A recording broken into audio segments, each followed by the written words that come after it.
Dia hanya sekali ke sinagog. Nggak banyak. Selalu urusan dengan orang. Maka itu kenapa sampai Lukas 15 ada. Gara-gara dia punya biasanya. Orang-orang berdosa dan para pemungut cukai biasa datang kepada Yesus mendengarkan dia. Ayat itu selalu saja jadi ukuran gereja yang benar. Bukan berapa besar gedungnya, bukan berapa banyak anggotanya, berapa miliar kolektornya. Tidak. Gereja yang benar menurut Lukas 15 adalah yang biasa datang mendengarkan Yesus mengajar di gereja itu adalah preman-preman, rampok-rampok, drug dealer, pemerkosa, pezina. Kok nggak ada yang amin? Harusnya begitu. Saya masih ingat saudara, Natal tahun 86, 6 atau 5. Saya di Bandung khotbah di satu gereja. Panitianya minta ide supaya Natal itu lain. Lalu salah seorang saya usul begini, karena orang ini sudah sering dengar saya ngajar. Bagaimana kalau dalam kebaktian Natal nanti kita pilih salah seorang di antara kita yang bodor, istilah Sunda bodor itu kocak gitu. Terus kita pakaikan dia jadi orang gila. Lalu waktu kita nyanyi dia masuk supaya bergaya. Oh setuju, saya setujui betul. Nah cuma saya nggak tahu gimana kerjanya. Terus begitu kebaktian mulai, ini lagi puji-pujian ini saudara. Itu ributnya berbulan-bulan, majelis tersinggung, waduh sampai mau urusan polisi. Kenapa? Tiba-tiba orang gila ini masuk. Karena saya tahu, saya tersenyum. Wih kok kayak gila beneran jadinya orang ini. Itu saya sampai selesai tanya, kamu dapat pakaian gila itu dari mana? Itu rambut bisa dibuat kumal kayak gak keramas berbulan-bulan. Gak tahu dipakai apa. Mudahlah saudara, cuma baunya saya gak ada, itu aja bedanya. Kalau lihat tuh mikir, jadi waktu masuk, ya mereka gila. Nah terus dia duduk, teriak-teriak. Langsung berapa majelis ngamankan. Dia meronta, nggak mau. Nah, begitu hebatnya make upnya itu sampai majelis nggak tahu ini anggota jemaat sendiri. Udah, terus dia teriak, saya mau ikut ibadah Natal. Kenapa tidak boleh? Wah, jadi tegang. Akhirnya saya berdiri. Saya bilang, stop, tenang dulu.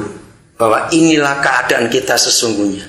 Bahwa kita beranggapan gereja hanya untuk orang benar. Ketika ada orang tidak benar masuk, kita usir dia. Terus saya minta, kamu maju ke sini. Dia ngomong siapa namanya. Majelisnya yang tersinggung marah, saudara. Marah betul. Kami dipermalukan ini. Kenapa itu gak bilang dari tadi? Saudara, itu berbulan-bulan ribut. Anak-anak muda dimarahi habis. Saya jadi penengah waktu itu, tetap mereka gak mau kirim, minta maaf aja. Ya mau dong majelisnya. Nah itulah buktinya gereja gak pernah siap terima orang tidak benar. Aku itu atau tidak. Nah ini buktinya. Saudara, mari kita lihat job description yang Bapa buat untuk kita dan untuk Tuhan Yesus. Gak banyak, cuma untuk dua hal saja, Yesus dan kita. Kalimat berikut Mazmur 22. Dan dia, sederhana, job description sederhana. Dan dia itu Yesus telah diberikannya. Nyanyi itu siapa? Bapa. Ya, Yesus telah diberikan oleh Bapa kepada siapa? Gereja kita. Sebagai apa?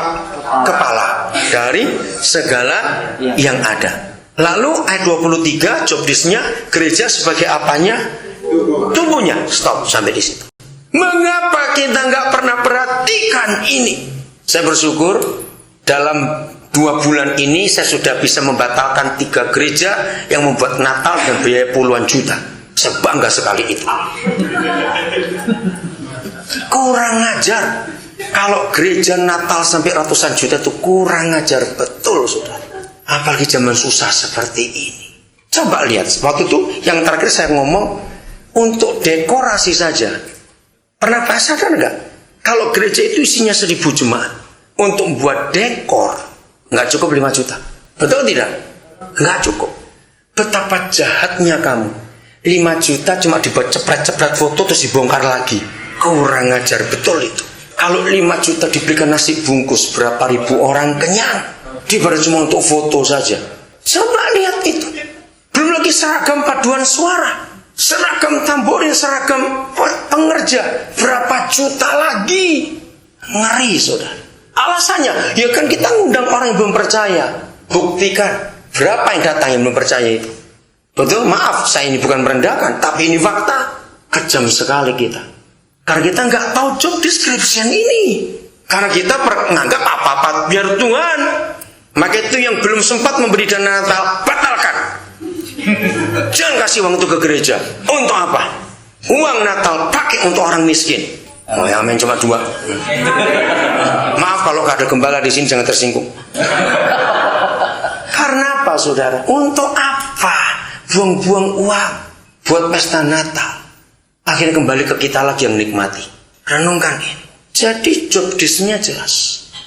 Setelah Tuhan Yesus naik ke surga, dia itu hanya kepala. Jangan lupa ini. Maka itu doktrin pengangkatan dan doktrin kedatangan Yesus semuanya salah. Yesus nggak akan datang dengan tubuh dari langit. Tidak. Sebab tubuhnya masih ketinggalan di bumi. Maka itu arti kata kedatangan Yesus. Seringkali orang memakai Kisah Rasul 1. Engkau lihat seperti dia naik, begitu dia datang. Jadi kelihatan dengan tubuh kepala. Enggak. Itu konsep yang salah. Dia akan memerintah bersama dengan kita di bumi ini. Nah, job desk untuk gereja, kita jadi tubuh. Oke? Nah, kalau dia kepala, kita tubuh. Kakinya di mana? Nah, dia bukan kepiting, ingat itu. Kenapa saya nyebut dia bukan kepiting? Kalau kepiting, kaki, badan, tangan semua di kepala. Nggak ada perbedaannya. Yesus bukan kepiting, ingat itu baik-baik. Nah, kita harus tahu job desk ini. Jadi kalau begitu yang menginjak segala sesuatu itu siapa? Kita, bukan lagi Yesus. Karena kakinya dari tubuh. Saudara, ayo kita berubah mulai hari ini. Maka itu kenapa setan pesta pora terus sekarang ini. Karena nggak ada yang ngurusui mereka.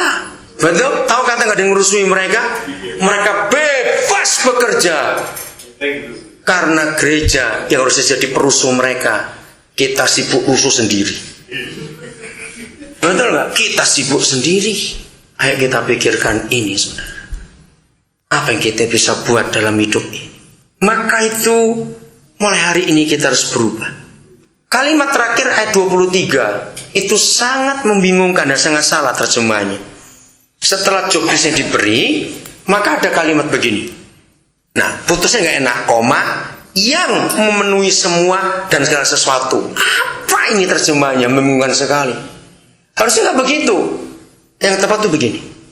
Setelah Yesus menjadi kepala saja dan gereja jadi badan saja, maka Papa menyatakan, Yesus tanpa kamu nggak jadi apa-apa. Kok nggak ada yang ngamen? Kenapa? Tubuhnya ini yang membuat Yesus itu lengkap. Saya sering memberi contoh begini. Saya itu bangga dengan Profesor Dr. Yohanes Surya. Saya itu bangga. Setelah dia orang pintar sekali. Gara-gara dia di Indonesia, anak-anak SMA, anak-anak ya SMA rata-rata bisa jadi juara Olimpiade Fisika Internasional berkali-kali itu. Ini orang hebat sekali. Kalau kita berkata orang pintar, jenius, itu kita bilang, wih perutnya pintar sekali ya. Kita atau tidak? Mana yang pintar? Otaknya itu luar biasa. Bukan perutnya. Maksudnya juga bukan dengkulnya yang pintar, tidak.